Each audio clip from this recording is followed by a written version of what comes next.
Thanks for listening to the Military to Civilian Career Transition Power Hour. 1 hour of tips from experts and real stories from people just like you. For those thinking about what lies ahead, for those going through the job search, and those who have paved the way to their next career after the military. These professionals are dedicated to helping you move forward successfully to the next phase of your career after the military. Welcome to Exchange.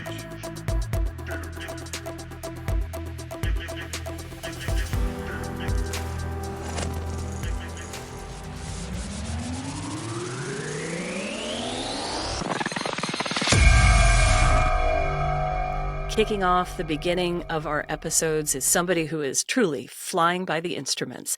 I call it in the soup because they're going through the process of interviewing, getting job descriptions that they don't understand, rewriting their resume 3,000 times, and just going through the process. If you've gone through this process, these stories are important that you remember how it sucked.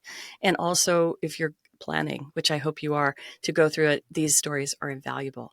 I'd like to introduce you to Master Sergeant from the U.S. Army, Tyler Brown. Hey, Tyler, thanks for joining me and saying yes to this. How are you today? I'm doing great. Thanks for having me on, Cheryl. Yay, I'm glad you're here. And you were so excited at the pre-interview that you started telling your story, and I'm like, hang on, let's put this in the recording. So why don't you just launch and tell us where you're at and where you are in your transition process? Yeah, so I'm about 9 months out from my approved retirement date. But this is a process that I've been planning for about 2 years. The Army released the MILPER message to allow folks to apply for and start planning for their retirement at 24 months out, as opposed to the traditional 12 months out. So I took full advantage of that. I have known for a while that this was going to be my marker to start my career pivot. And so yeah, that's essentially where I'm at right now. So as you plan your career, your next career, what are the most important things that you're finding out? What's going on for you right now as you plan and go through this process? I think one of the most important parts of planning this process is to understand all the tools that you have available. TAPS is a great program. It's something that I think wasn't there early in my career, or at least this version of it wasn't there. And a lot of service members who transitioned out or pivoted away from the military, whether that be at retirement or just ending their term, really struggled with. And so kind of building your network and building your toolkit is critical at this point in a person's career, a soldier, sailor, Marine, airman's career, so that they know all the support elements and structures that are out there that they can leverage in order to make that transition as smooth as possible and as lucrative as possible as well.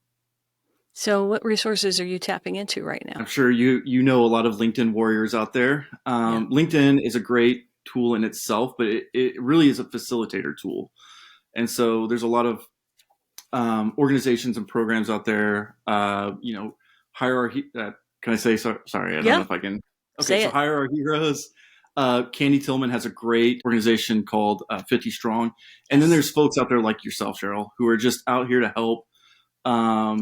You have your own, maybe smaller scale programs, but at the same time, you're a great resource. Folks like you and others who are willing to sit down and chat and be there to listen. I listened to your podcast earlier today, and some of the folks that raised their hand and wanted to talk on the platform, we're going through some really tough times. And what I think a lot of those folks lack is somebody to listen to them and to be there and support them. And that's where folks like you step in and are willing to do that. They may not have that in their life, and they really do need that. And there's a lot of soldiers and other service members who go through those similar situations. And then on top of that, you have organizations like the USO, which I didn't realize. I always thought, the USO is like this lounge at the airport that you can go to or whatever. Or when you're deployed, they might send you like goodies or something. But they're chock full of resources. Like one of the things that I've really found is they do resume reviews. Yes. They link you up with an organization called Candorful, which helps you with interviewing process, which in the military, I've noticed that something that we don't do a whole lot of outside of like promotion boards or something like that is interview.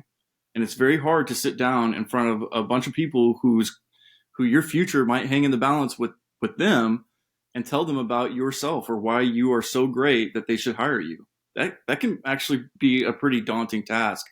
And so that's just like a small sample of some of the tools and some of the support assets that are out there that I've kind of learned about throughout my journey so far, and maybe weren't really something that like stood out at the very beginning of this process, and it's something that I've kind of had to find. And I'm hoping through this process, like you said, we all want to give back. We want to be able to help those who are going to come after us, or those who are going through the process right now. If that's something I can do through this and hopefully highlight some of those support elements, that's then mission accomplished.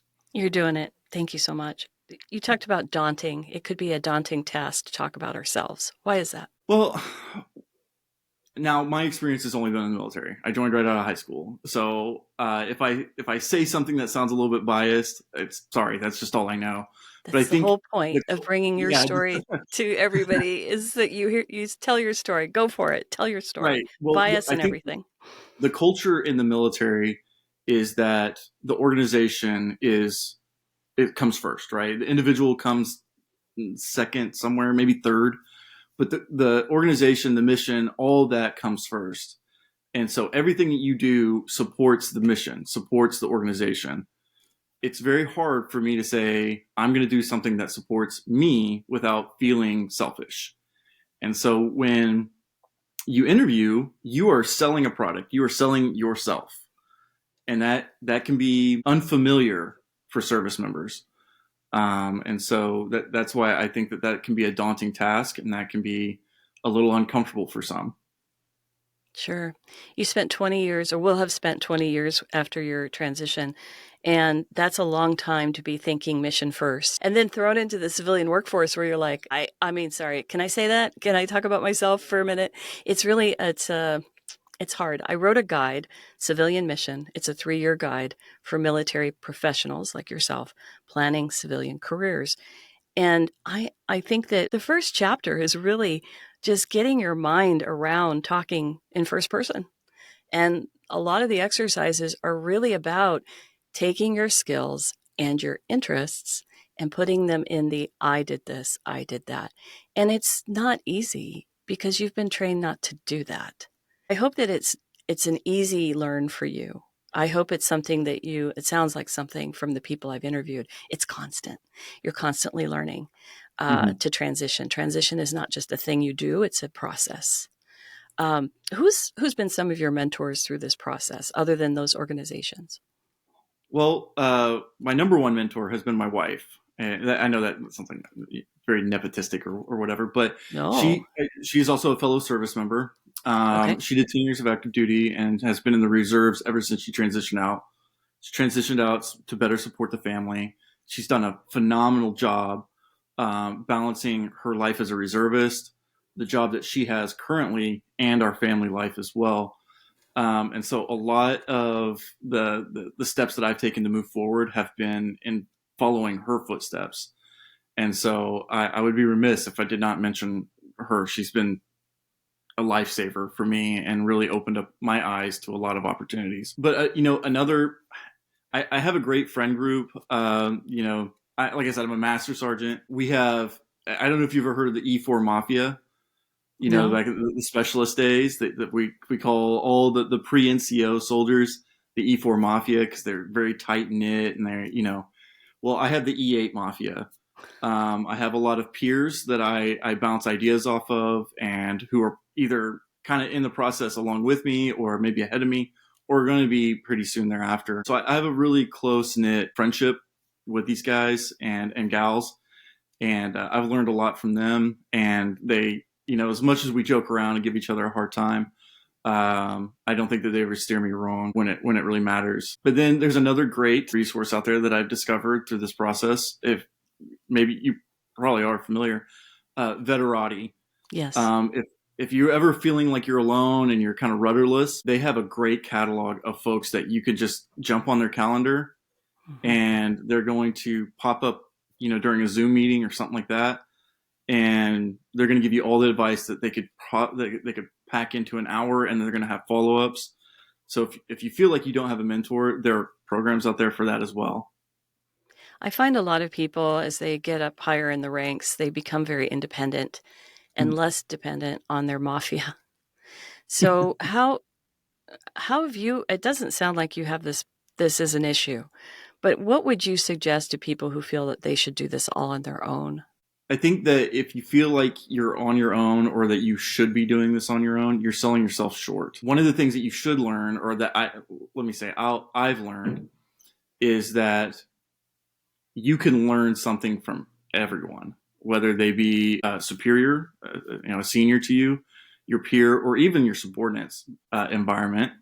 And so my daily interaction came with folks who were just starting their military career. Mm-hmm. And I'll tell you, I had no idea what Snapchat or Instagram or any of those things were until I started having conversations with these brand new soldiers coming into the Army, starting their careers. And that's just like a little snippet of things that I've learned from them. But if you feel like you really need to do this on your own, or you have this, like you're alone, you're selling yourself short. You there's so many other opportunities out there and resources through not just like formal organizations, but people that you work with, your friend group, the local VFW or American Legion or something like that. There are folks that have been there and done that. And like going back to what I stated at the beginning is, it seems like every time you go into a military process, like whatever, whether it be medical or HR or operational, whatever, sometimes it feels like you're the first person that's ever done it, because sometimes it's unique, or it feels unique, but believe me, it's not. Like there are certainly people out there who have experiences that you can benefit from. If you're trying to set yourself up for success or for a bright future, lean on your network, right? Yeah. Or create one if you don't have one. I see this with a lot of leaders. Yeah. They have this persona, and asking for help, that's not their gig. That's not their bag. So thank you for bringing that up. Darrell Williams, who's been out of the military 20 years, who is a life coach, and he's actually the human resources for DISA. He's a pretty big deal in the GS world, but he came on and he said, I tell everybody this, if I just meet him in the grocery store line, do not do this alone. You cannot do this alone. So if we think about it, if you look at the stages of isolation, not asking for help is one of the first. And isolation, we know, leads to depression, leads to potentially suicidal ideation, leads to compounding any mental health issue you may have incurred during your military service, and bringing that over into your civilian world, which I don't think you'll ever get away from, but managing those and having help and having those resources. You said something really funny, and I want to pull you back to it. We were just talking about, how in the military you're finding something that is kind of an anomaly. Like you're the first person to ever bring this up. Will you go back to that, because that really made me that made me laugh a little bit. Go ahead. I've heard this throughout my entire military career. I've heard it all the way from like a PCSing specialist all the way up to like a lieutenant colonel who's getting ready to take on their new job at the Pentagon or something like that. And they go in to do paperwork, whether it be, the local HR shop or, post or something to that effect. And then this one thing pops up and it seems like no one's ever heard of that before. Like, oh, what is that? And then the person who's in the middle of transition is like, what do you mean? What is that? Like, aren't you the specialist in this role? Aren't you supposed to tell me what that is? And so sometimes it feels like you're the first person that's ever done it. And it could be just, changeover, loss of continuity. These things, yeah. It happens, and it makes some hurdles there. But that's the great thing about that military culture is we're very, very adept into jumping hurdles and making sure that we get to a solution and not just quit. So, yeah, tenacity. Mm-hmm. That's definitely part of your MO. What am I missing when I talk to people in the soup? I always want to say, what has been the worst part of your transition? And you're planning it, so you're not really going through it at this point, but you're planning it. Are you having Is there any fear involved?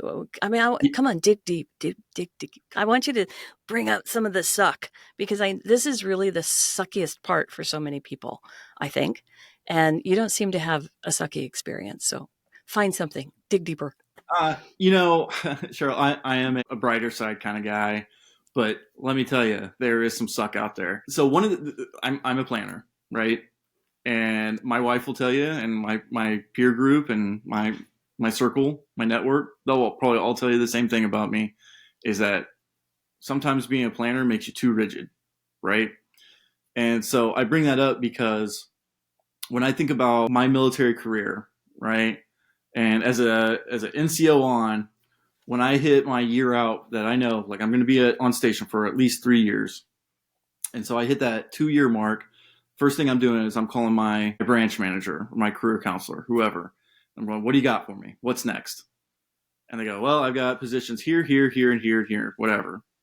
Well, that's done. We don't do that anymore. I say when I started building my network, what I wanted and what I really hoped for was I was going to find that magic button or that magic contact who's going to be like, yeah, sure, in 2 years I'll have a job waiting on you. It'll just be there. Nope. No, it's not. No. So I'm on like my 15th revision of my resume. I have about 4 or 5 different versions of my resume. Good. And, you can scatter that out as much as you want. You can talk to whoever you want. You can start setting yourself up. But the fear always persists that, hey, when it comes the day I ring the bell and it's time for me to be done with my military career, now what? What do I do now? Is that job going to be there? Have I done enough to make sure that I am employable and that I've got it set up? Or is there going to be a gap? And then if there's a gap, am I financially ready to support my family, pay the mortgage, make sure that my kids go to the things that they've been able to go to because my wife and I have created this lifestyle for them? Are we going to be able to do some of the like family vacations, or am I going to have to put all that on hold until I can become more, financially stable with a new career? So yeah, that fear certainly persists. A really good friend of mine, I just had a conversation with him not long ago. He retired out of the military and then went and worked for a company that got caught up in that large corporate sort of layoff culture that came up not long ago. And great thing about him, he's resilient. He found work elsewhere, and is now trying to look for another job somewhere else. But there's been gaps in that time, and there's been it's not like the military where it's like, okay, I've started my military career. I've made up my mind. I'm going to be in this for 20 years. So I have 20 years of stability. It's, hey, what does it look like when I'm done? Is it going to be another 20-year career, or is it going to be 20 years of jobs? Right? Because I think there's a difference between a job and a career. And so, yeah, that's scary. And so the past 2 years has been a lot of backflips and hoop jumping to try and make myself as appealing as possible. It's all been because of the uncertainty, and uncertainty is hard for me. I would recommend that you check out Aaron French. He was in the soup for an episode on the podcast, the Military to Civilian Career Transition Power Hour, which you're listening to now. What I learned from Aaron and so many other people, Eric Dosty was another excellent interview that I had. A plan is a plan, but plan B is truly, and plan C and plan D. Your ability to pivot gets lost when you get into fear mode and you are by yourself. You don't have your group, your platoon, your squad, your whatever you're calling it. It's just you. And when those layoffs, which generally happen, the worst time of the year is December, second worst time is January. And you'll see those big news items. And LinkedIn's full of it. 20,000 jobs cut, this, blah, blah, blah, blah, blah.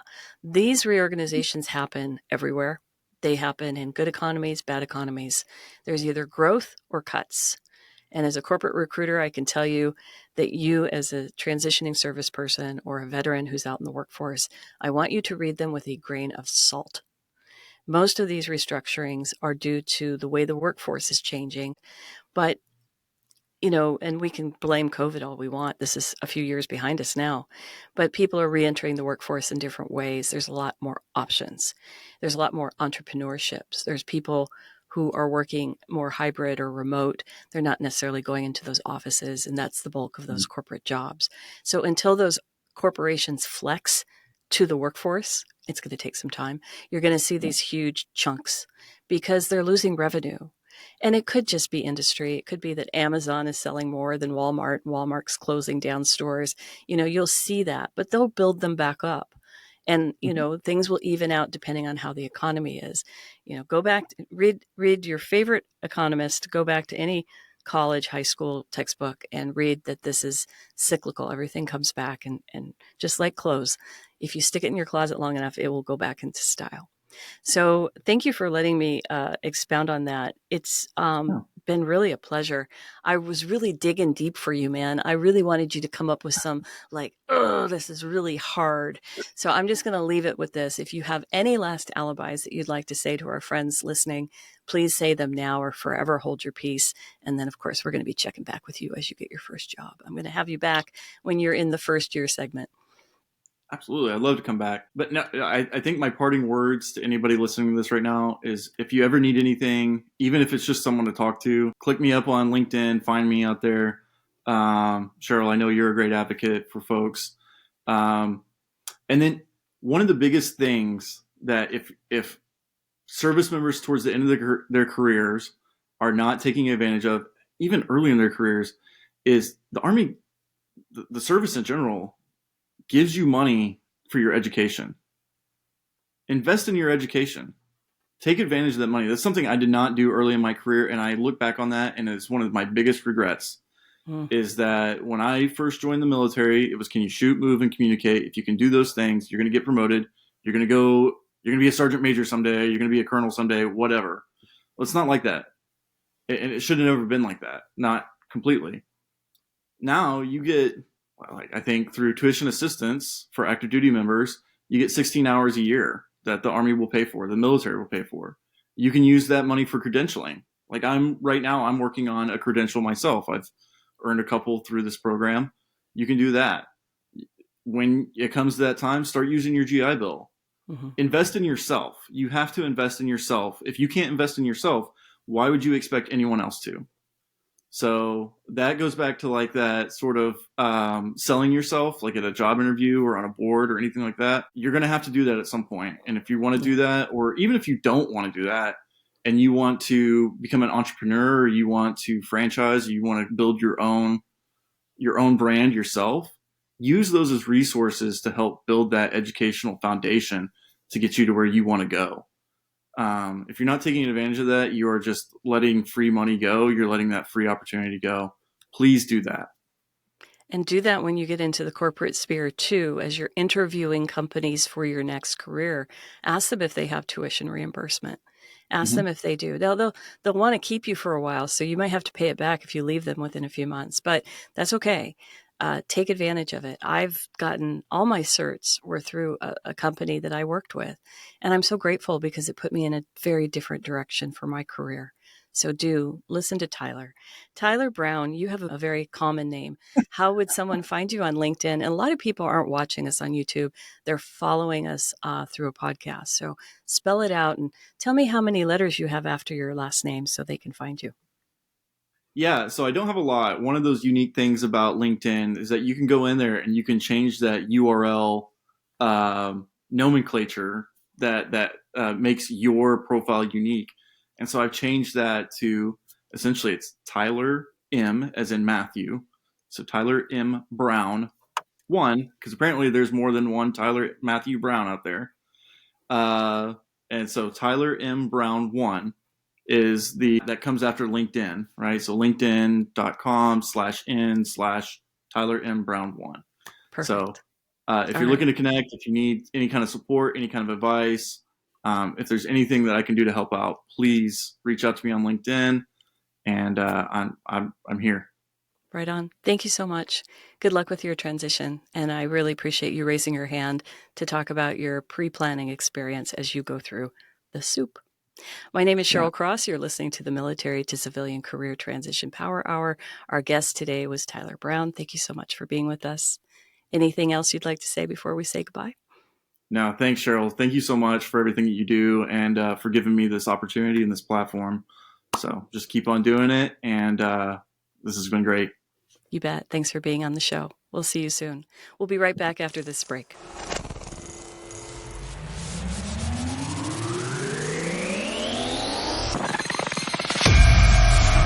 The second segment of every Power Hour is our expert. And this is a woman that I've tracked down on LinkedIn because I loved what she had to say about trauma. She is a trauma coach, a trauma specialist, and a licensed marriage and family therapist in the state of Connecticut. But that doesn't stop her from working outside of that and working with people like yourself wherever you are. I'd like to introduce you to my very special guest, Laurel Weirs. Hi, Laurel. Good to see you. Thanks so much for joining me today. Hello. Thank you for inviting me. I'm so excited for this conversation we're going to have. I know you've done some travel. You were over in Europe. You were hanging out with some colleagues and doing some work with another military. Tell us a little bit about some of the work that you're doing, cutting edge for post-traumatic stress and other things. Oh, absolutely. Thanks for asking about that. Yes, I got to go to Spain. I mean, who doesn't want to go to Spain, right? And I got to go and work with the military over there. So there was a group of psychiatrists and psychologists that were very interested in updating the methods that they were using to work with people who have trauma. So they had been using a method that I'm trained in, which is called accelerated resolution therapy. And initially, we were going to go over there and train in that. But between 5 years ago, when we started the process, because we know with military, things can take a long time to get approved and paid for, and then COVID put the brakes on that. We finally ended up there this year. But in that interim, a group of people had created another method called critical memory integration. And this is an overarching concept that guides the work that we do with trauma and ties it back as far as we can go to see where some of the trauma started. Because as we know, PTSD, you're more likely to have it if you have a high ACEs score. So by ACEs, we talk about adverse child experiences. So if we can find someone with trauma, and if we can go back even further than the trauma that they experienced and do the work there, we find that it's even deeper, more integrative, and longer lasting as far as bringing relief to people. So this was developed, and we went over there and we got to train the 6 clinicians in this method of therapy, and now they're going to be using it with their people over there. That's remarkable. Trauma, PTSD, people are throwing around these terms a lot. And I know just from my experience taking trauma information classes so that I can work in certain subsectors. The state of Hawaii just became a trauma-informed state, which is following the devastating fires in Lahaina on Maui. So talk to us about trauma. It's a big word. It's kind of misunderstood. Dig into this for me. Help me dissect it for our listeners. Yes. I love that you bring that up because I feel like people don't really know what to do with the word trauma. Either they know they have it or they think they absolutely don't have it and they might have it. And so I find when I talk with people, I change my language actually, and I use negative life events. People can relate to that better. So people will come to me and they'll say, Laurel, I know you're a trauma specialist. I don't know that I have trauma, but I have triggers. And so I like to be able to talk about that. Really, anything that's happened in our life that has changed the way that our nervous system reacts in the future, I call that trauma or a negative life event.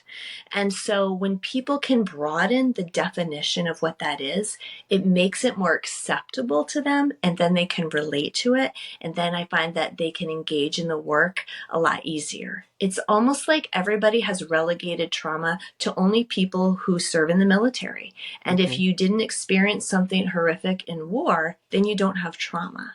So I love to be able to educate people about, no, if you have something in life that in your present, you're reacting to something in a very strong way, that your nervous system's getting dysregulated. You're either having a pre-panic attack or your heart is racing, or you find that you're avoiding situations, but it doesn't make sense in the present moment. that means that somewhere along the lines in your life, you have experienced something that has changed the way that you relate to the world. And your body is now saying, ooh, that was a really bad event way back when. I don't ever want to live through that again. So then we create this filter, and your body's always scanning the environment, looking to protect you, looking to see if there's anything else that matches with what happened in the past. And our brains are overzealous in wanting to protect us, so they will pick the smallest things and say, oop, that looks familiar to that bad event in the past, and then we react to it. It puts us in fight or flight mode.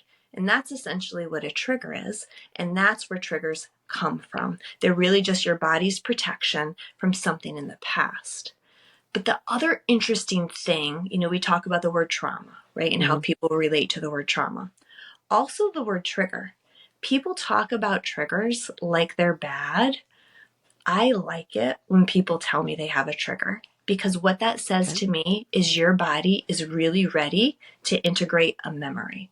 All a trigger is your body saying, hello, pay attention to me. There's this thing going on that we haven't processed. We haven't made sense of it. So can we please do something with it? So it keeps showing it to you. It's like our brains are so smart. They want to show us the problem. So when people come in and I'm like, yay, we know the problem. And so then we can go back and we can calm their nervous system by processing the event that trigger's tied to. And to me, that is the beautiful work of trauma / negative life events / critical memories. You say the word process. So give me an example, or give our listeners an example of how you might process a life event. Yes. So that we understand and move. Do you move past it? Does it go away? Or do we just realize that it's not a big flaring red flag? What is it? I love that you're asking about that. So when we have memories, our brain holds differently the narrative, which is the story or the facts, versus the sensory, the images and the sensations.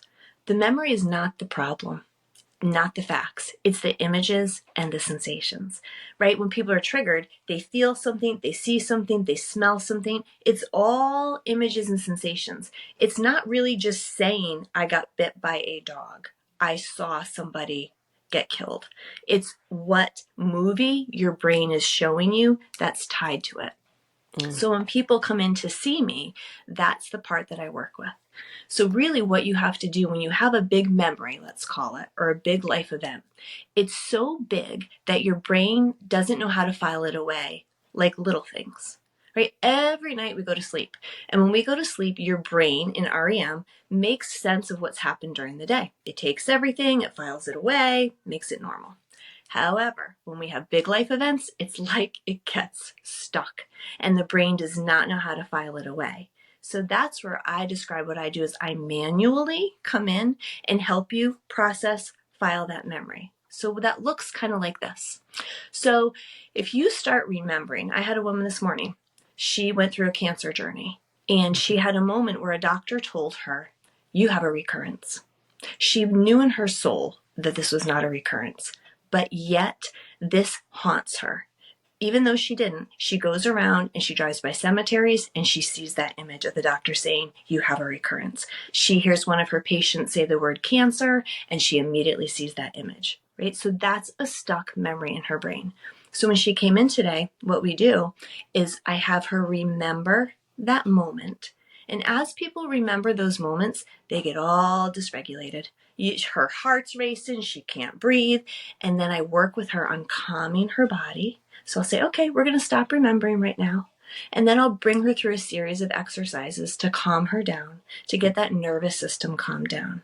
And then once we do that, we go back and we revisit that memory again. I have her think about it again. I have her remember it. And after we do that a couple times, the body goes, oh, we're safe. Okay. And it actually starts to look different. The memory starts to change. Sometimes what happens with the memory is if all you could do is remember the bad, once we can calm your nervous system down and I have you go back and remember it, you actually start to remember details that are different that you couldn't see before because the trauma was so big. You can actually see some of the positive things that happened in that moment. So when I say process a memory, that's what we do. We do the opposite of what we want to do as humans. As humans, when we have that happen, we go like this. We resist, we push it away, we squash it down, we ignore it. And what I do is I safely sit with you and say, let's look at this together. It's okay. We can make sense of it. And then I take them through a whole process of the protocol where I change actually the way that they relate to that memory after we've processed and made the nervous system a little more regulated. Does that sound like voodoo or what, Cheryl? I want to start with you right now. Can we just stop recording and I'll just start working with you? I'm thinking about 6 or 8 different things that I could be using it as an example in my own life. Well, thank you for sharing that. I know you work with a lot of military, given the fact that you are in Connecticut. And this is one of the reasons that we get along so well, is that we have this shared vision. Now, you know, Laurel, my whole thing is military to civilian career transition. But what I see, and what I brought up to you in our pre-production call, is I see a lot of people have weird reactions during the interview process. So I see this a little bit more with higher ranking commissioned officers who, and again, I'm not trying to trap anybody with my questions, but I do want to see, as a former corporate recruiter, I was looking to see if they were a fit, but their inability to answer questions, I think, may be somehow tied to these trauma responses. So dig into a little bit of that. Has anyone come into your office and said, I can't get a job? I'm curious. I'm curious because I'd like to draw the parallel. They can't keep a job. Okay. So I had one woman, and this was pretty recent. It was probably 3 months ago. She was a chef. And because of trauma in her past, accidents that had happened, she could no longer drive. No matter what she did, she couldn't get to work. And it was so bad that not even that couldn't she not drive, but she actually had to sit in the back seat of a car while her daughter drove her to work while she laid in the back seat just to get to work. Ooh. Now, when you have that level of trauma, can you imagine what she had to go through to basically cheerlead herself to get in the car to go to work that day? So she was late quite often. And so she would get fired over and over and over again. But what was so fascinating about that, Cheryl, was when she came in and was like, Laurel, I got to be able to get to work. You have to help me get through this. The memory that she thought was the problem actually wasn't. So as we started looking at this car accident memory, when I work with people, there's things that I specifically look for at each stage of the work that I'm doing with them. And it tells me that things are processing the way that they need to. As we were doing her session, she got stuck. Like things were not moving the way that they were supposed to. When that happens, so this goes back to what we talked to at the beginning of the interview, I know there's another memory living underneath it. So then I would say, okay, what are you feeling in your body when you have to get in that car? And what she found out was it tracked back even further to the death of her boyfriend. She had never processed it, never made sense of it. He got lost at sea. He was in a fishing boat accident, and she never heard from him again. So, but what come to find out, that's what was living underneath the car accident. Sometimes when we have events that we don't process, another event will happen in our life, and it's actually just a re-triggering of something old. And so that car accident, that out of control, not knowing what's going to happen, right? Now track that back. How similar was that to losing her boyfriend, not knowing what was going to happen, feeling out of control? So it was so beautiful. We could do a session where we could revisit what that was like for her and actually create a scenario in her mind where she got to say goodbye to him. It was so beautiful. And then after that, we said, okay, now I want you to imagine yourself getting in the car today. And she was like, oh, it's not a problem now. Isn't that amazing? It was that fast? It's that fast. Okay, so awareness for the win. Yes, but sometimes you need someone to help you like track it back, right? Because we go around sometimes thinking we know and we don't. No. No. Big Yeah. scary thing is easier to be stuffed down for sure. Yep. Talk to me a little bit more about some of the military folks without giving rank, Mm-hmm. name, file, whatever, MOS. Mm-hmm. Do you Mm-hmm. have some experiences with the military community that you'd like to share that really helped? Yes. So I had one man that was really, really angry, and he didn't know what it was about, but he just had all this rage after he came back and he was in the shipyard after he had been, out to sea for a while. And when he came in and we started to dig down into what that anger was about, there had been things that had happened, deaths of comrades, um, people higher rank than him not handling situations appropriately that were just stuck. And with that stuck feeling, it was starting to trip him up in other areas of his life.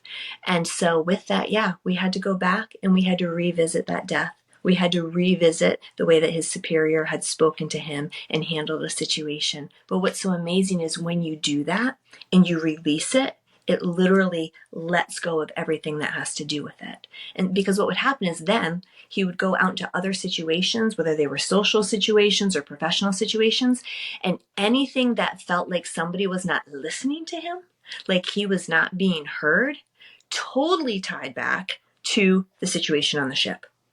Wow. And so we had to look at that and be like, okay, until we resolve this, he was going to keep getting in trouble, which is what was happening. And his marriage was even on the verge of ending. We had to process that so he could go forward and not be triggered anymore by situations that resembled that past situation, not being heard, not being acknowledged, and just all of that anger and rage. So, yeah, I could go on and on with those types of stories. I bet. I bet.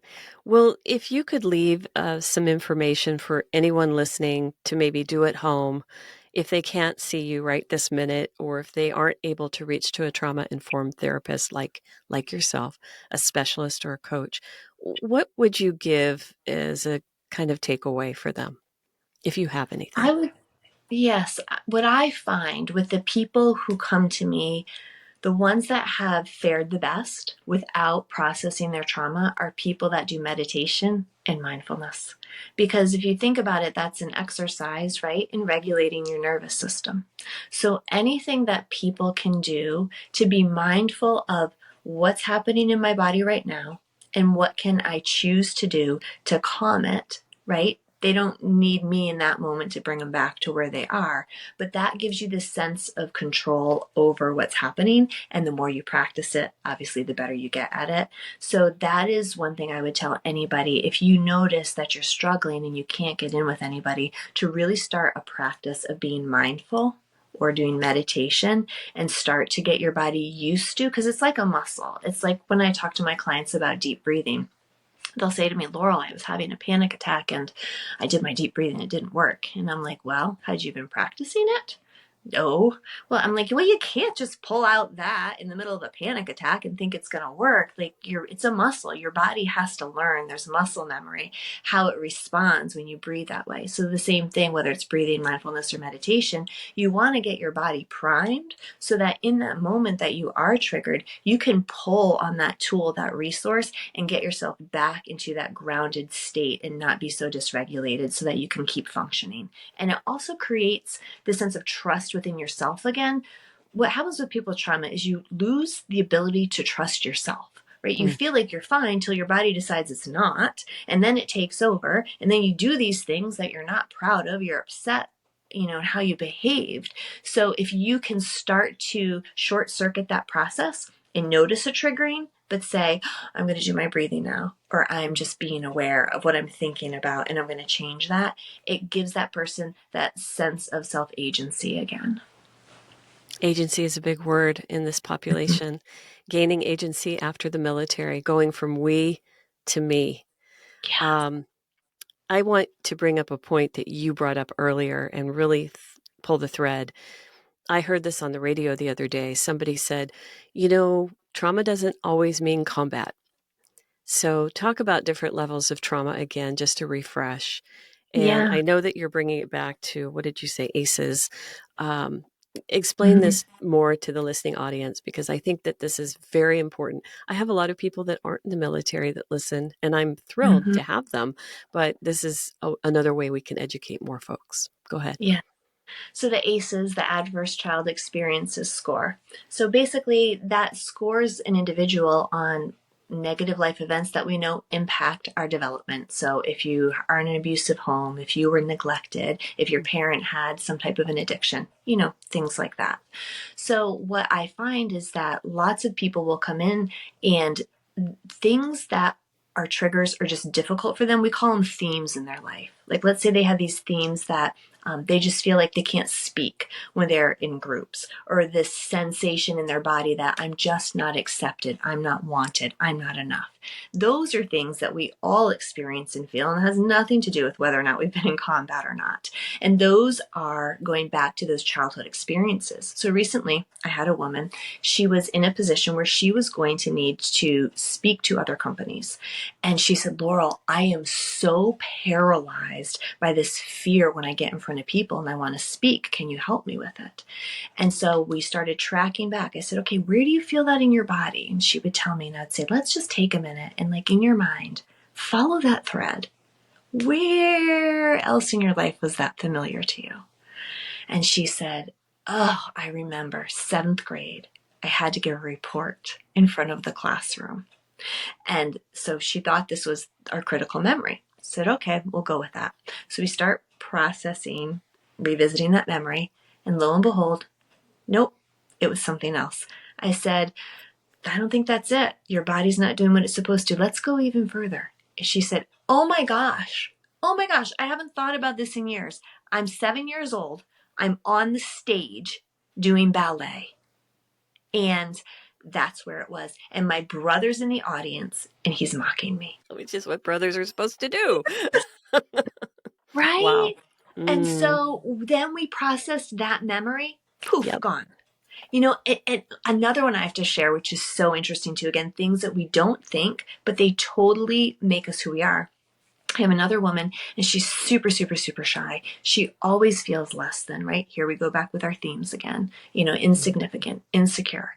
And when we tracked back, I would go, let's go deeper, let's go deeper. We went back to, she was about 7. It's interesting, it's always 7, 8, right? A lot of people start remembering around 5.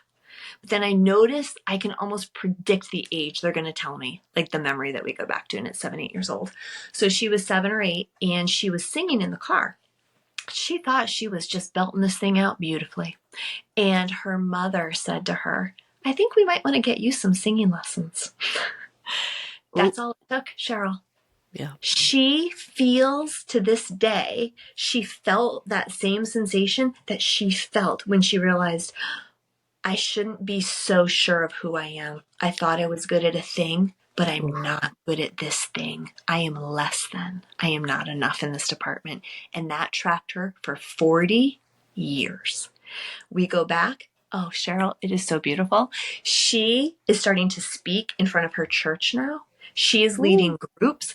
The first weekend after we did our treatment, she came back and she was like, you won't even believe what I did this weekend. She was like, I was in this, it was like a women's retreat at a camp. She hates lunchtime, hates the group meals, hates the whole thing. She's like, I actually went and I joined a group of people who were already talking. She's like, I never do that. And what's so cool is when you can take these memories and you can make them neutral.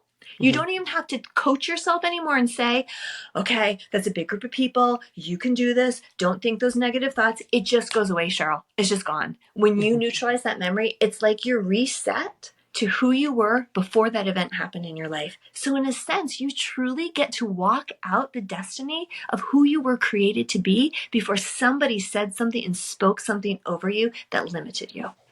Wow. I love this. This is amazing. So when I meditate, I'm trying to clear my mind of all thoughts, right? I can't do it. I have 900 browser tabs open. For someone with a very active mind like mine, what would you recommend in order to start maybe a meditation process? Curious. Oh, I would say download an app and just practice it every day. I mean, honestly, because like we know, it's just about practicing. But I also would say, I would sit with that discomfort, Cheryl. If you were my Mhm. client, I would say, let's explore and get curious about that sensation in your body, that you have to have all these tabs open. Let's Mm. start exploring why that's comfortable to you, why that's important, why you have to operate that way. And I would probably spend some time really getting curious about how that serves you, because there might be something to that. And then if we Right. could resolve that, then maybe the meditation piece could be a little bit easier. It's really about curiosity. Anytime that people say, this bothers me, or I can't do this, we are trained to have answers immediately. We are trained to walk away from the discomfort. And I feel like what I do with people is like totally 180 out. It's like, no, let's sit with that. Let's feel that. Let's explore that and get curious and ask questions about it. Because in that process, there's so much to be learned. I love this. You're giving people grace and permission. That Mm-hmm. is awesome. You're awesome. Thank you so much for being a guest today. I Oh, know that the listeners I've gained so much information. I want to know, could you spell your last name so folks who are listening only can find you, and how might they reach out to you if they were interested in learning more, or maybe, checking you out as a coach or a specialist? yes. So my last name is spelled Weirs, Wiers. Okay. And I have a website, laurelweirs.com. And people can email me, Laurel at laurelweirs.com. They can find me on LinkedIn. I pretty much hang out there. I'm not Mhm. cool enough to do Instagram yet in my life. So I'm more of a LinkedIn professional nerd. So they can find me on LinkedIn and read a lot of the posts that I've written and testimonies about my clients. But that's a great way to get in touch with me or message me that way. And if folks who are leaders in the military wanted to hire you for coming in and speaking to their staff or Mm-hmm. to groups or on base, what's the protocol for that? Mm-hmm. So on my website, there's actually a button that says hire me to speak. So they can click on that and then I get sent a message. Wonderful. Thank you so much for being with me today and for all of us. I know that, again, you've given some great information. You're wonderful. Thank you. Thank you so much for letting me share this. This was so fun. Yes. Well, we're going to wrap up this segment with Laurel. I hope you do reach out to her or check her out on LinkedIn. My name is Cheryl Cross. You're listening to the Military to Civilian Career Transition Power Hour. We're done with our expert segment. We'll be right back after this brief break. Welcome to Exchange.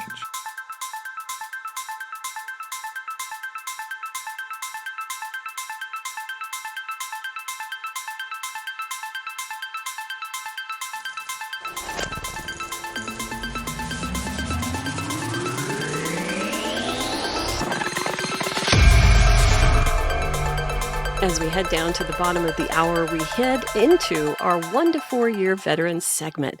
These folks have been out a minimum of a year, no more than 4 years. They're still trying to navigate the civilian job market, and some of them, like our guest, have some really interesting things to share. I'd like to introduce you to former Air Force reservist Justin Watkins. Hey, Justin, thanks for joining me today. How are you? Hey, thanks for having me, Cheryl. No, I'm doing great. How are you, ma'am? I'm doing well. Thank you so Good. much. We're going to work on that, ma'am, but that's okay. By the end of the segment, you're going to call me Cheryl. I just know it. So I want to ask you a couple questions. One of the things I really want to dive into is, and I've heard this from other people, there's a bit of shade when you decide to drop your papers. Yeah, And you experience this in a different way, and you relate it to out processing and how difficult it is. Would yeah. you like to start with that? Yeah, most definitely. So, my entire time I was in the military, I absolutely loved every second of it.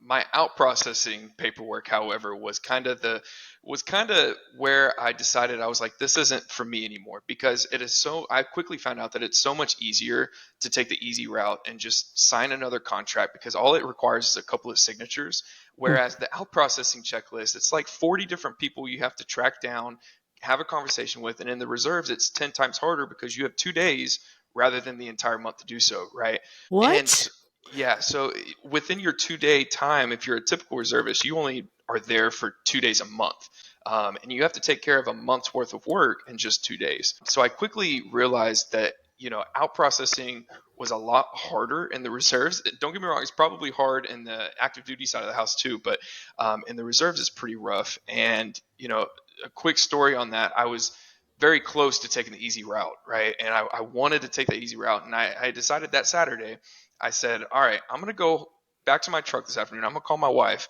and say, I don't think I think this is maybe still for me because it's so complicated to get out. Like, let's just sign another contract. Whenever I got off work that day, I left the building and I got back to my phone. I had opened my phone, and the first thing I saw was my wife had sent me two different videos. The first video was of my son that we had been trying to get to walk for months, finally learned how to walk. And of course, I'm stationed in San Antonio, and Oh, my wife and son are in Houston. And so that video was like, all right, that's crazy. But then the very next video said he had learned how to whistle, and so he was whistling in the video. And I said, no, this is something greater than me telling me, like, let's go ahead and just separate. Let's do the hard work to get out so that you can be back with your family and focus on the things that, you really want to acquire and really want to achieve in your life. So, yeah, that was a little bit about that story, Cheryl. I love that story because we don't want to miss those moments. So many of you make sacrifices, and thank you so much for your support, for our safety, for all the things that you do. But I love this story because it really catalyzes you to make a decision. You Yeah. decided to work past the hard stuff. So let me ask you a question now that you're separated. Do you feel that that is intentional, or do you feel that that's just bureaucracy at its best? Yeah, I think it might be a combination of the both. In the reserves in particular, everyone's always trying to fight for their unit to stay, at the same manpower and the same man level that they currently have. They have billets to fill just like any other civilian job does, right? So I think it might be a little bit of both. They make it complicated, and of course the reserves is a little bit harder because you only have 2 days rather than the entire month to take care of that paperwork. But at the same rate, they definitely, there are ways to simplify the process, and there are ways to, make it a little bit more encouraging for these people that have big dreams and, have a big outcome for their future life. There are ways to simplify the process, in my personal opinion. Your MOS was fusion analyst, then you went into digital network exploitation analyst. You're working for a company that you love.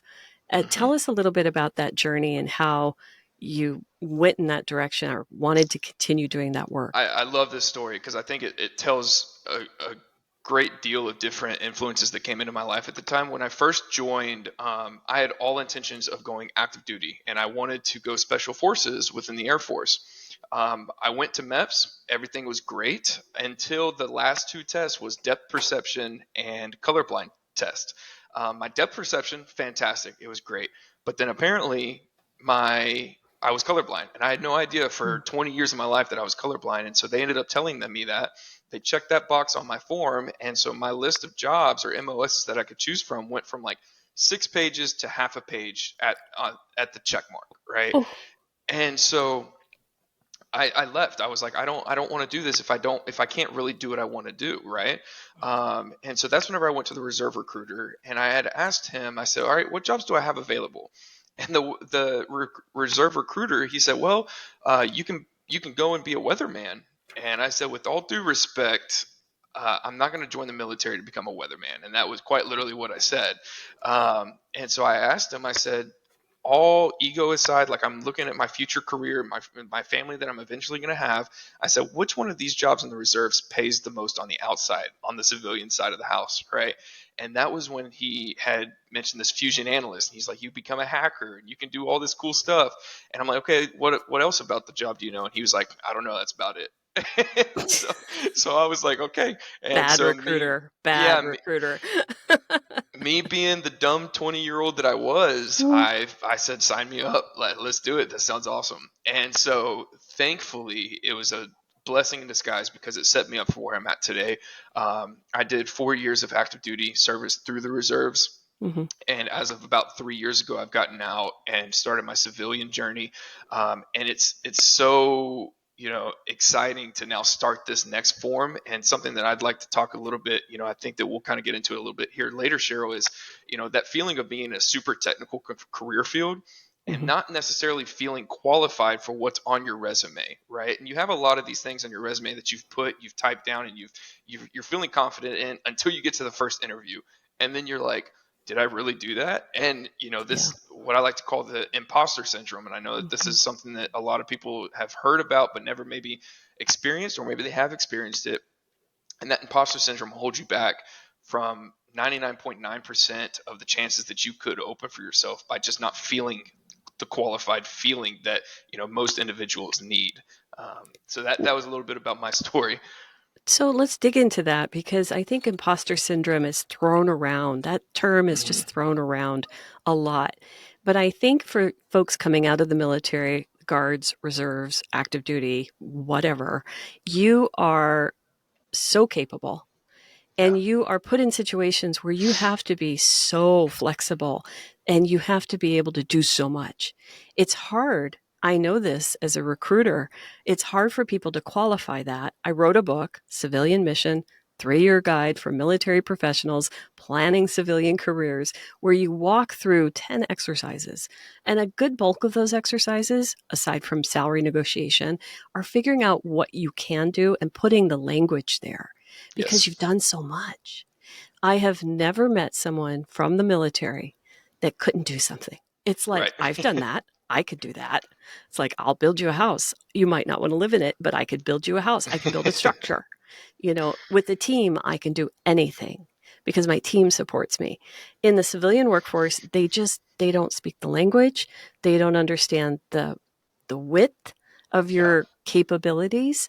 And it's up to you, as you're learning, to kind of fine tune that. Yeah. So you are continuing the mission in a different way. Talk to Yes. us how you're taking your MOS and you're working with it in the civilian world. Yeah, most definitely. I'd like to preface that a little bit with the military, although it teaches you all of these great, if you want to continue in that career path, which I personally did, right? I stayed in the cybersecurity realm.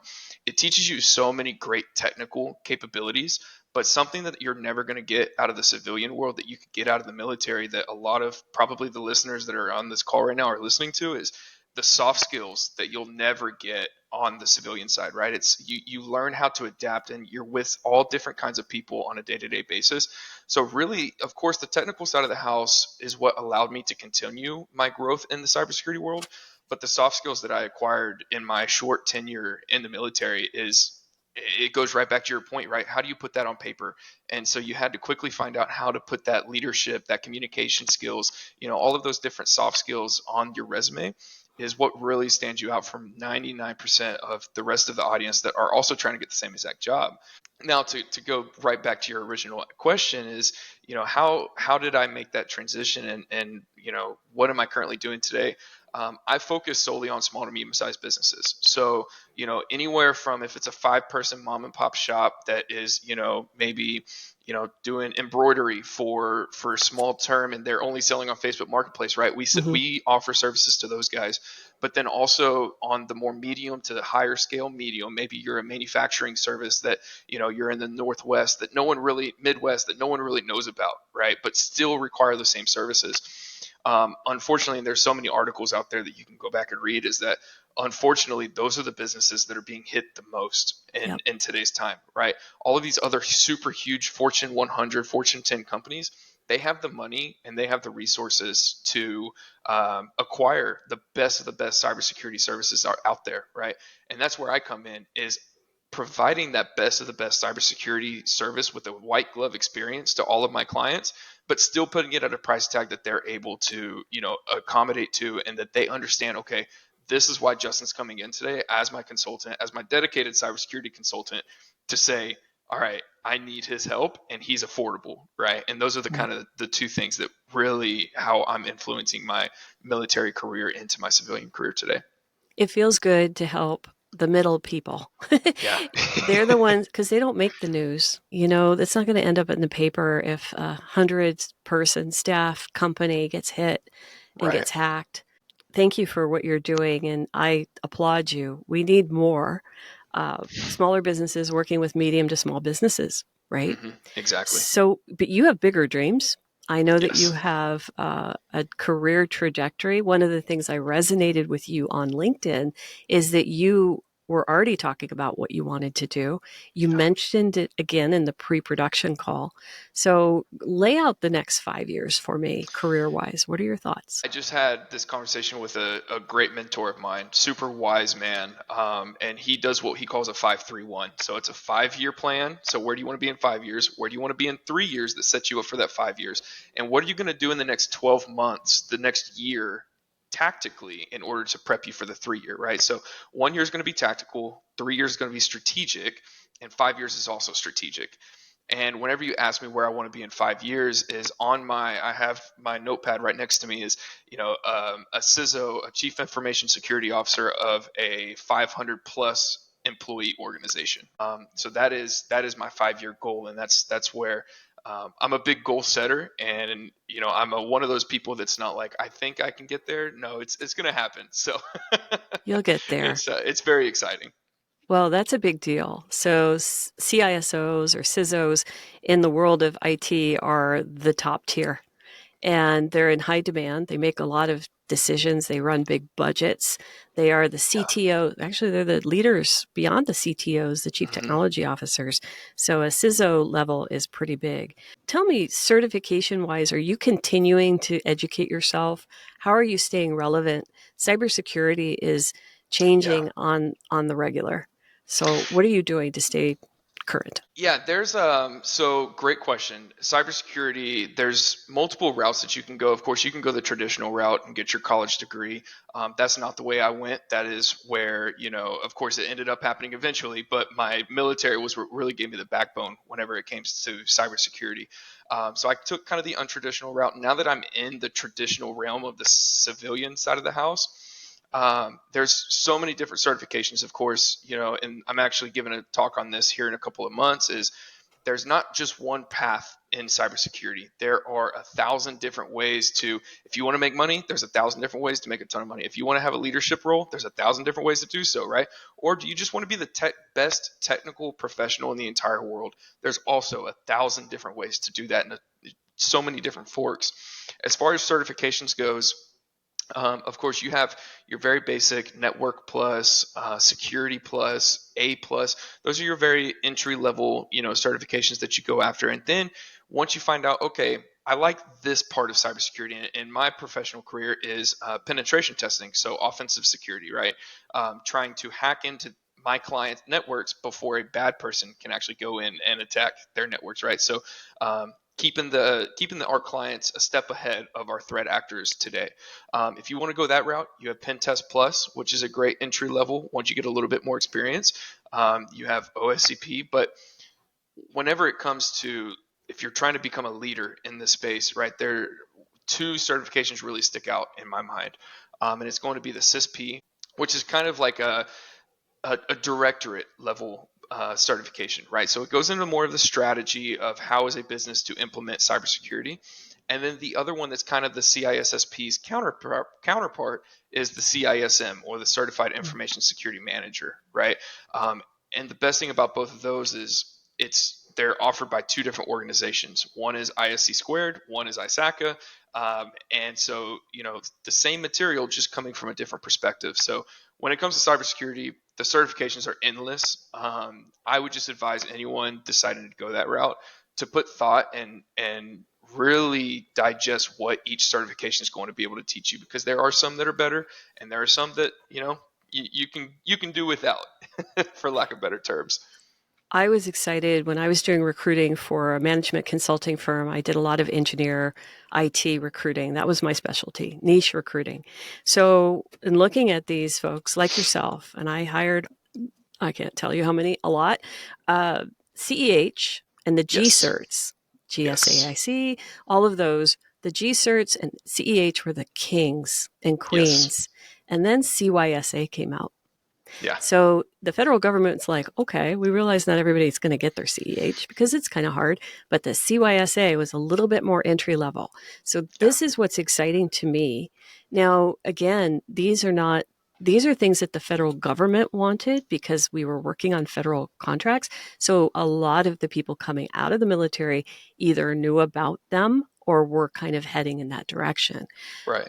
Some of them, however, didn't have it. Now, if I were to meet a guard or a reservist, or guardsman or a reservist, I would probably, because you're considered having one foot in the civilian world, Yeah. even though you might be full-time active duty, you you have a little bit more bearing on the market, Yeah. I think, and you might know a little bit more. But what I was really amazed is that there's these levels now of these certs, and I hope that the barrier for entry is lower so people Yes. can get in. What to get to CISO? I'm curious. What's your 5-year plan? Tell us about it. Yeah, no. So within today and the next 5 years, there's multiple certifications that I've sought out for. I actually just passed the CISSP 2 months ago, a month ago, roughly. Wow, Um, congrats. so that one is now in the backpack. CISM, like I already mentioned, is next on board. I have a goal to get that before mid-year this year. Okay.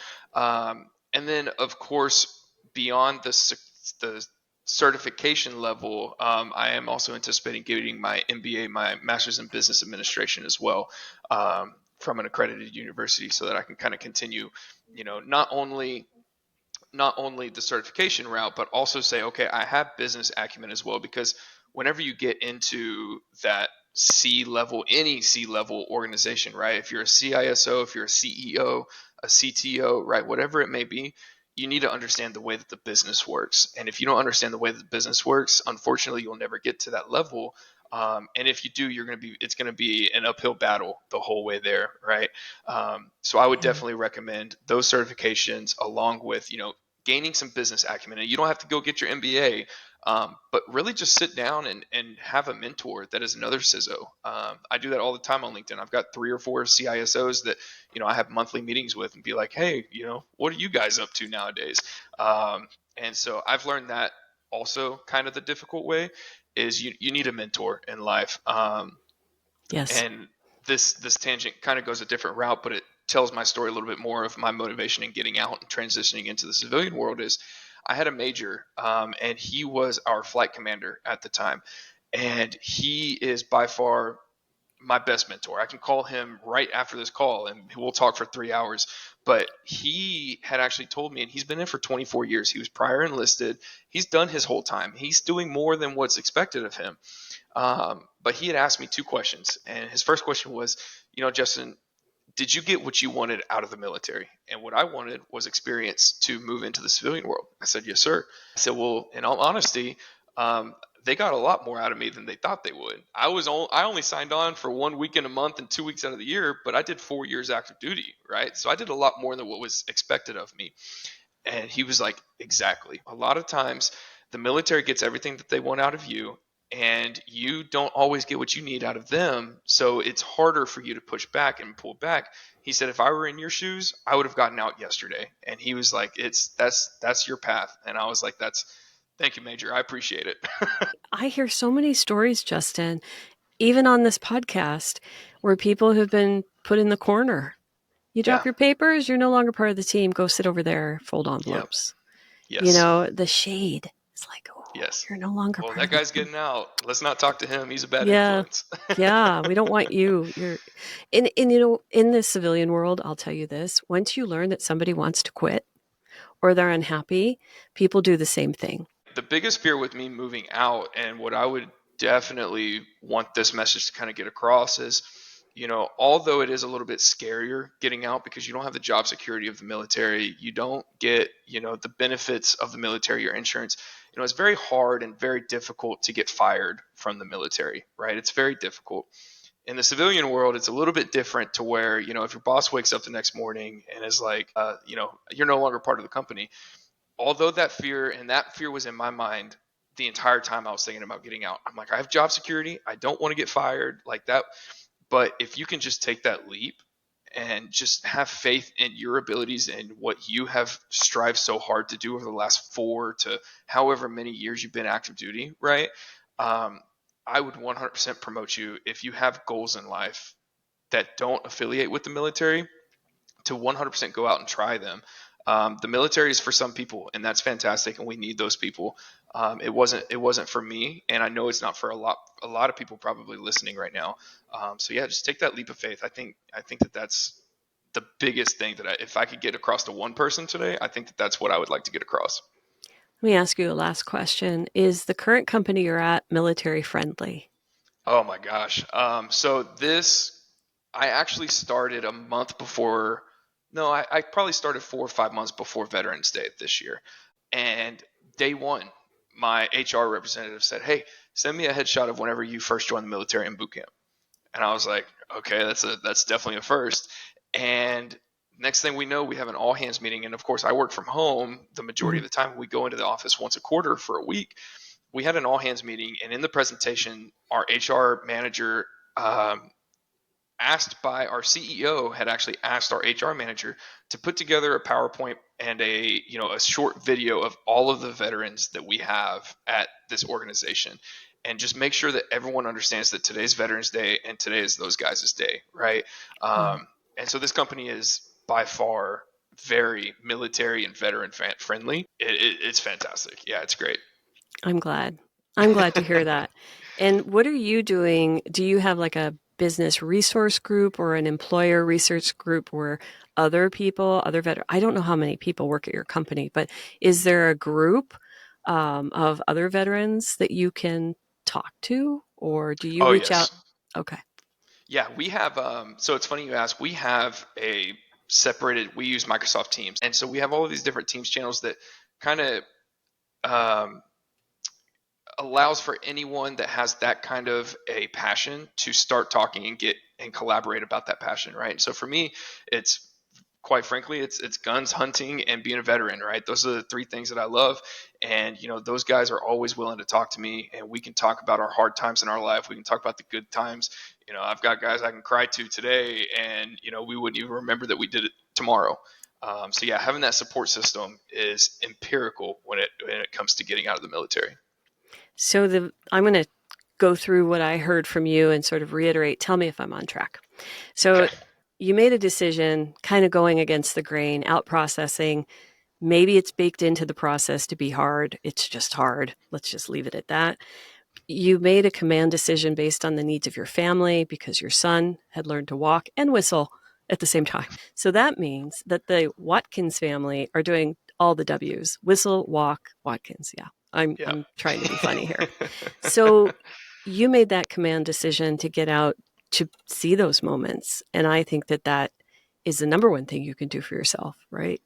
I'm Yeah. saying that as a civilian. So I didn't have to go through the journey of filling out all those papers in 2 days or to talk to the 40 people. And you did that. You also certified, you looked beyond where you were. It wasn't just about getting a job, it's the 1, 3, 5 year plan. You also reached out to a mentor and you realized you couldn't do this on your own. What Yep. else am I missing from all of this? I think that that's a great summary, Cheryl. Family first. It sounds very cliche to say, and I think that everyone thinks it and says it in their head, but they don't really believe it. And Yeah. um, throughout this journey, that's what that's taught me is I missed out on about the first year of my son's life just through other commitments and other priorities. And I was watching him grow up through a phone. And if you have a family, even if you don't have a family, right, you still have individuals in your life that you consider family, and those people need to come first in life. And then after that, it all comes down to what you really believe in. Do you want to work for an organization that is 500,000 people? That's great. If you want to work a little bit harder and work for a smaller company, that's also fantastic. But really just figuring out where you fit in, because I've been in places that I don't fit in, and you Mhm. quickly realize that this is not the place for me. And even if you are in a place right now that you don't necessarily fit in, don't be afraid to look for other opportunities and look for different opportunities to give you what you really desire in life. And for me, it was having a place that I was comfortable being myself in, and I don't have to portray somebody that I'm really not, right? And so that's what I'm just really passionate about, is making sure you are where you need to be today. I want you to be my mentor. Would you? Let's do it, Cheryl. Well, we're going to wrap it up with this. I'm going to ask one last question, and that is obviously people are going to want to talk to you. I found you on LinkedIn. Are people able to reach out to you through LinkedIn? Yes, please. I'm, in a position now to where I've kind of cut my teeth in the civilian world, and I'm looking for people to start to mentor and that want to, be better for themselves and better for their families. So please reach out to me on LinkedIn, Justin Watkins. But no, it's been a pleasure, Cheryl, and I hope one day we can do this again. I think so. Well, I'm going to be checking on you. You're in your third year. So after you get to 5, I'm Let's going do to it. be probably re-interviewing you and see, you'll be running the world at that point. Let's For do sure. it. I'm more than happy to do so. Well, thanks so much, Justin Watkins. You can find him on LinkedIn, Watkins. I'm Cheryl Cross, and this is such a pleasure and an honor to have guests like Justin, and I appreciate you listening as well. We're going to close down this veteran 1 to 4 year segment and move into our 5+ year veteran segment. We'll be right back after a brief break. Stay tuned.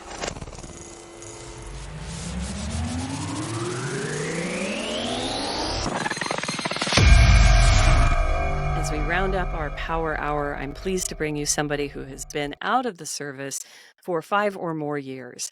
And our special guest today is Ann Kramer, not only an author, but somebody in the psychology field who is giving back. And I'm super excited to talk about your book and talk about all the things that you're doing in the military space. Welcome to the show. Hi.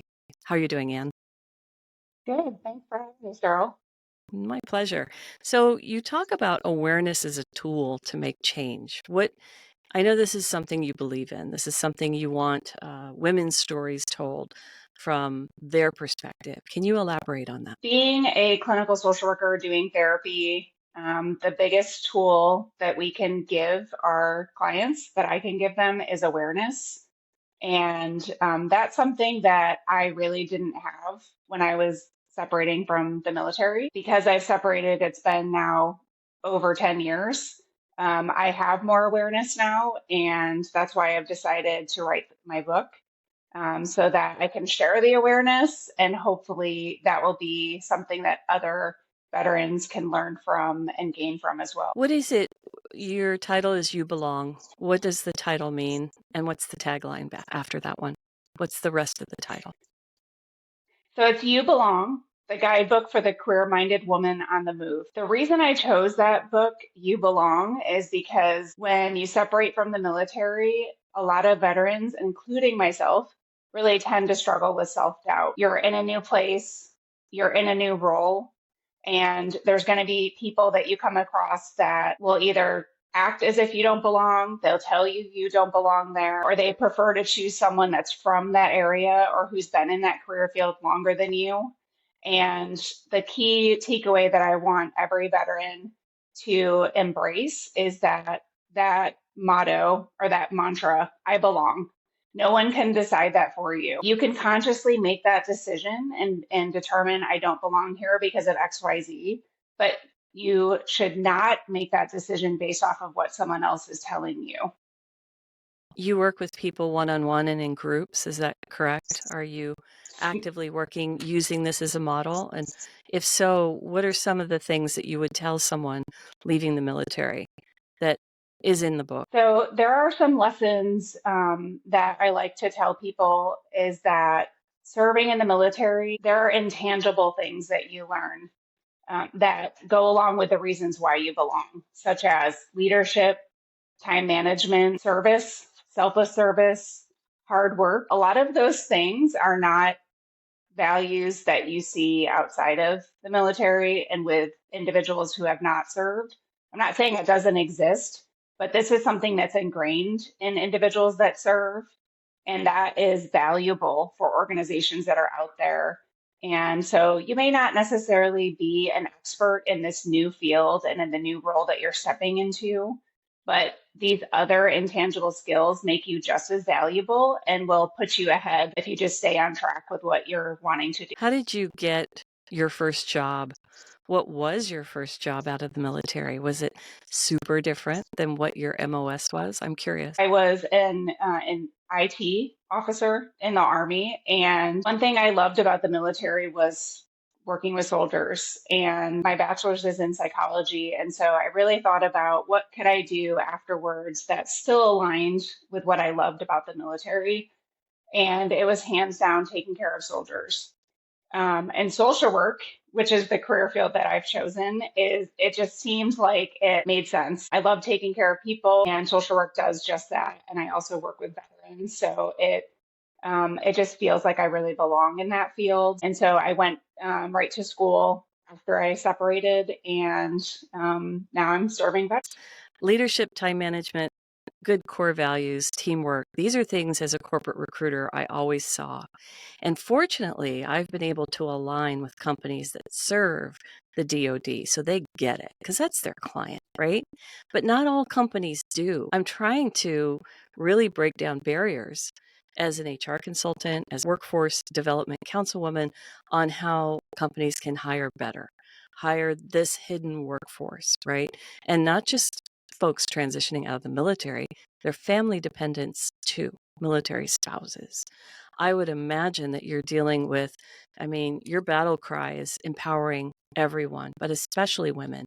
And given that such a large majority of the military spouses are female, are you working with them as well? Yeah, so right now I only work with the veteran, the individual that served, but I definitely have a special place in my heart for military spouses because I like to share that because I'm a veteran and I'm a military spouse, I went through two transitions. I went through a transition from getting out of the military, but typically, if you are the dependent that's following the service member, a lot of times your job is put on hold. Like we're Oh, constantly hitting the pause button.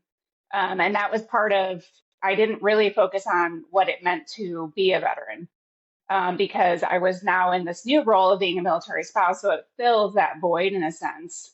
And then when my spouse got out of the military in September 2021, it was like this now transition from military spouse.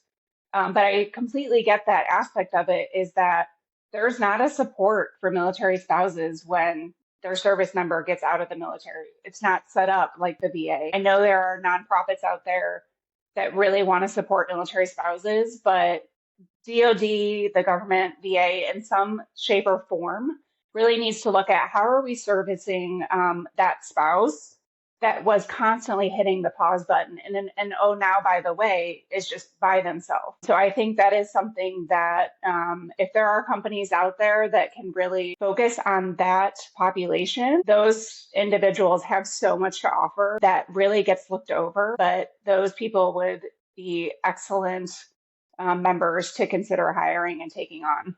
I've seen thousands of resumes of military spouses, and I'm always a little shocked at the value that they bring and I don't want to say the fear, but I've had people show up at job fairs and with resumes in their hand and they're shaking and they're scared that the gaps will be perceived as negative. And it's like, I got you, sister. I got you, brother. I mean, I get it. You're moving around and you may not have been able to put that sexy MBA to work. You might have been doing some volunteer work on base because that was it. That was it in that weird location. Or maybe you're in Europe and SOFA status, you can't get the job or keep the job, or your employer was a jerk and they wouldn't let you continue your work remotely because you're moving half a world away. So yeah, I'm with you on that one. So You Belong, the title of your book, it's like a warm hug. It's like you're not alone. Do you feel that the service members and even the military spouses or family dependents feel like they have to do a lot on their own? I do think that that is the message that we tend to carry that we need to do this alone, but because we're not always raised to ask for help. And maybe that's a societal thing that we just don't ask for help. We need to learn how to do this on our own. But I think that many will find if you just reach out and ask for help, that it is there. Mhm. You can just post on LinkedIn or social media in some sense, and military spouses are always willing to reach out and help. The same with veterans. Yeah. And I think that we just need to keep spreading that word that it's okay to ask for help and that you will probably get close to what you're looking for if you do. You're a social worker, so you're a ninja at this. Let's say you're in a community of people and you know someone is reticent to ask for help. How might you approach them? Well, I've encouraged, especially veterans I work with, to definitely have a LinkedIn profile and put out there exactly what you're looking for. Because there might be someone that reads it and is like, I need exactly that. And a lot of times, because I'm a social worker, if someone tells me what it is that they're looking for, if I don't have it, I usually probably know somebody that does. It's a small world. And, I usually know somebody in an area that you're looking for something. And people are really willing to help network to get you connected. It's true. And yes, social workers, recruiters are good at this too. It is a tight circle and a vast circle. Now, one of the things that I deal with as a HR consultant is teaching the companies on how to hire. You've been in a position where you are hireable and you've probably come up against some bias. Can you talk about that, being a woman, a veteran, and military spouse, specific to bias? Yeah, so there's a section in my book. It's titled The Questions No One Talks About.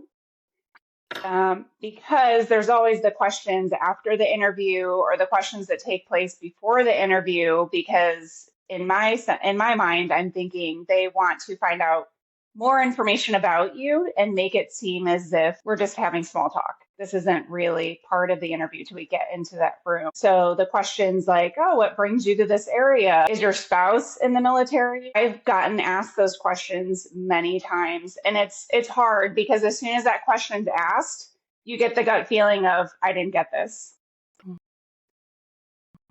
So there are questions that companies ethically should and should not ask. And like you said, Anne, it's always the questions that are outside, the small talk. That's where you get into trouble. You've probably talked to friends or even fellow veterans, military spouses about how to navigate that. I'm curious what your advice is. What do you tell them? You can always put it back on them by saying, I'm curious why you want to know this. But then you're seen as being defensive, right? I mean, we walk into an interview and it's terrifying because you are trying not to show that you're scared. You're trying not to show that you're eager. You're trying to be professional. You're trying to be authentic. You're trying. And I think women have a harder time at this than some men, depending on, whatever's going on. But I'm curious how you might not answer that question without being defensive. What are some of the tactical ways that someone can turn it around other than throwing it back in their face? Do you have any? I think if you work in the medical field, you could say, well, I prefer to be I've been a travel social worker, travel nurse, and I'm looking to be more stable. I'm moving closer to my family. Um, it's an interesting question because I don't really understand why it needs to be asked in Exactly. general. I had my sister who actually moved to the area to be close to us. She was actually asked if her husband was in the military, and they are not affiliated to the military at all. And so she had said, "Well, no, are we supposed to be?" Like she didn't understand why it was even being asked. So that's my point. That's the other part I'm thinking about is like, why else would it be asked? It doesn't Right. get asked to other people that aren't associated to the military. And one side of me says, tell them the truth, just say it, because you don't want to Hmm. work in a company that's like sneaky, subversive. Right. You're going to be, if this is coming through either by a hiring manager or a recruiter, and that's really bad ethical practices, God, I can't imagine what your work Yeah. life's going to be like, right? It's like bail, get out, unless you really need Hmm. that job. If those big red flags or that ick comes to you, get out. Chalk it up for experience. We all need to practice our interviewing skills. Go home and make a happy dinner with the family or take yourself out or do something fun, but do not take it, you've making that command decision to not align, I think is something we don't talk enough about, being strategic in that way. I look forward to checking out the book so I know what all is in it. So the next time we have you on as an expert, we will be deep diving into that. I know you had a great impetus to write the book. It was sort of a passion. I see you on LinkedIn. Your answers and your contributions are great, which is why I reached out to you. So tell me, what am I missing? What would you like to talk about? So One major part of why I wrote the book is really for women, because we face different challenges than men. And typically, it's usually the woman that is putting her career on pause, and doing for everyone else. We do that. We're really great at doing othering for other people. So there's lessons learned of when I would do that early on as a military spouse and how I transitioned from that. How Mhm. I started to realize like this is not self-serving. So there's turning points where I started to realize that in myself. And then there were lessons learned where I saw that in other people, where we continue to do things for others. And, there's some of them that are a little bit unethical that I do share in the book, Okay. because just for awareness that um, it's not okay to continue to put yourself behind and put other people in front of you. And then a key takeaway with women, also, I like to talk about is with having children.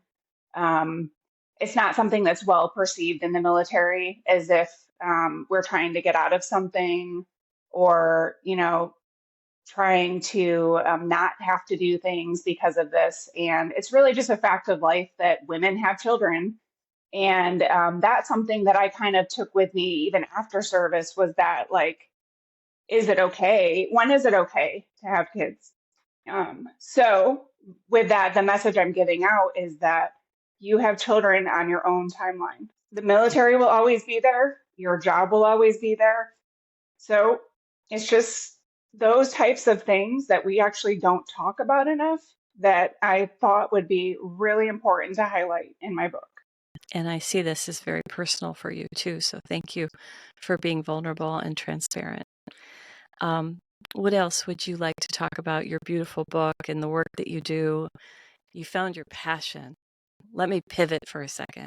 I'm so proud of you for doing something that you really love, because all the IT officers that I've ever met from the Army continue on as IT.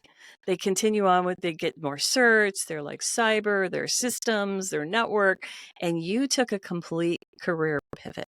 That was very brave of you to do something that you kind of reached back, into that degree that you had from so long ago. And you made it happen. And you've been very, very successful. So, congratulations. Yeah, something I'd like to say about that is I think that a lot of veterans tend to take the easy route because it's something they've always done, but they don't necessarily love it. So, one thing I would really encourage veterans to do is to really think about what you want to do. It's very easy to hit the easy button getting out and take a job, those jobs that are offered to you in the career that you're doing in the military. But if you don't love it, Mhm. you probably won't love it as a civilian. And so I encourage you to really put yourself out there, think about what it is that you've always wanted to do, and try to do it. You have the GI Bill.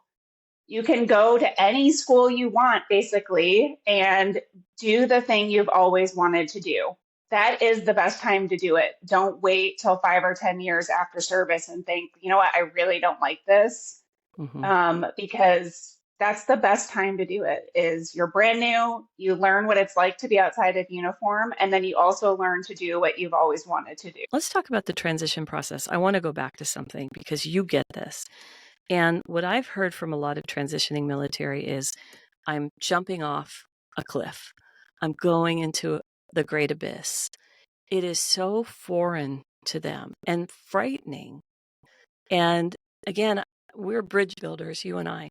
My book was a 3-year planning guide, giving people the option to do this in advance so they come into the workplace knowing what they want, knowing what they're worth, and having more confidence, which is the key, I think. That's what I saw, was a lack of confidence, a lack of planning.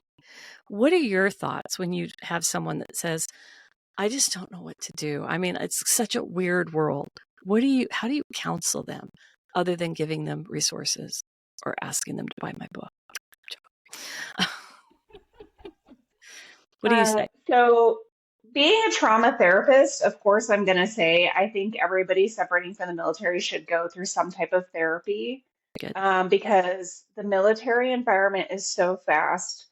And what we teach people is that leaving the military, your lifestyle changes drastically. Things slow down. And when we slow down and we're not distracted by the busyness, that's when the memories come back from things that we've experienced. When you're resting, when you're trying to go to sleep, that's when all those things are coming back. And a lot of veterans struggle with not having anything to do. And they're like, I just need to keep myself busy. And so when we have something horrible happen, which you go through lots of experiences in the military, everybody has trauma, whether it's big T, little t. But when we have a trauma, it impacts the way we see ourselves, other people, and the world. So self-esteem is huge. And so when you do a trauma therapy, you get more awareness about yourself. You change the way that you look at things. You start to feel more confident about this new role that you're in. I mean, it's so important to learn the skills that we teach in trauma therapy. You would think that these are things that are just taught to everybody, and they're not. So if you're not taught it by going to a formal therapy, like when would you learn these things? You'd have to really be doing your own research all the time. And the problem is, a lot of veterans don't even have the awareness to understand, oh, this is why this is happening. This is why I'm irritable. This is why I'm isolating. They don't understand that these things that are happening are because of X, Y, and Z. And so now I'm seeing lots of veterans that are coming as soon as they separate, they're getting into therapy and they're saying, I wish um, everyone should do this. Like I should have done this before I even left the military. And so I'm glad that that's starting to happen more, that we're seeing that trend. But that's what I would actually encourage is to put yourself out there and be vulnerable, so that you can just grow and learn from everything that you've gone through. Are you independent? Are folks able to reach out to you? If someone were to reach out and ask me a question about a suggestion that or what I would suggest, I'm definitely open to like questions like that. Right on. I know that you can reach Ruth Ann, Anne. We call her Ann Kramer. She has a bunch of letters after her name, which means she's done a lot of learning. So why don't we wrap up the segment with your last alibi? One of the best pieces of advice I was given was after I had to close my therapy practice, starting over again, moving to a new location, was that you're not starting from nothing. You're starting from experience. If you can just remind yourself every day that you have something to offer, push through the difficult emotions because this is new.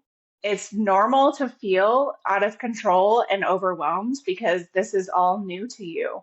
Right. Remind yourself that you have so much to offer, one day at a time. Reach out to people that are where you are now who can give you advice and guide you.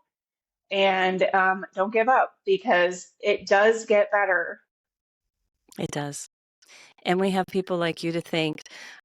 You're writing books so you can reach more people, and that I just love. Thank you, Ann Kramer. Find her on LinkedIn at Ruth Ann, Anne Kramer, and get in touch with her. Just put her as part of your circle. Thanks so much for being on the show today. Thanks, Cheryl.